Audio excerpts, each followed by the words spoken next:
থাকে হায়ালাত, আর্মি হাতে দাও কাজ। জগন্নাথ বুঝে গেছে সব শালারা বাটপার, আর কারো উপরে আমরা ভরসা করতে চাচ্ছি না।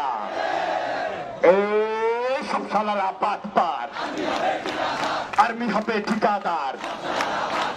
সব শালারা বাটপার, আর্মি হবে ঠিকাদার।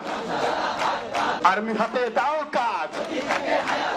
1 2 3 4, 1 2 3 4, আর্মি হবে ঠিকাদার। সব শালারা বাটপার, 1 2 3 4, 1 2 3 4, 1 2 3 4। এই আপোষ না সংগ্রাম, এই আপোষ না সংগ্রাম, এ দালালি না রাজপথ, দালালি না রাজপথ, এই আপোষ না সংগ্রাম। আমরা যে কথাগুলো তারা বলে গেছে এই কথাগুলো আমরা অলরেডি ক্যাম্পাস থেকে শুনে আসছি। যদি আমরা ক্যাম্পাস থেকে সেম কথা শুনে আসি তাহলে এখানে আমরা কেন কষ্ট করে আসবো? আমরা এখানে আসার কোনো মানে হয় না। আমাদের একদিনের মধ্যে লিখিত দিতে হবে। প্রসেসিং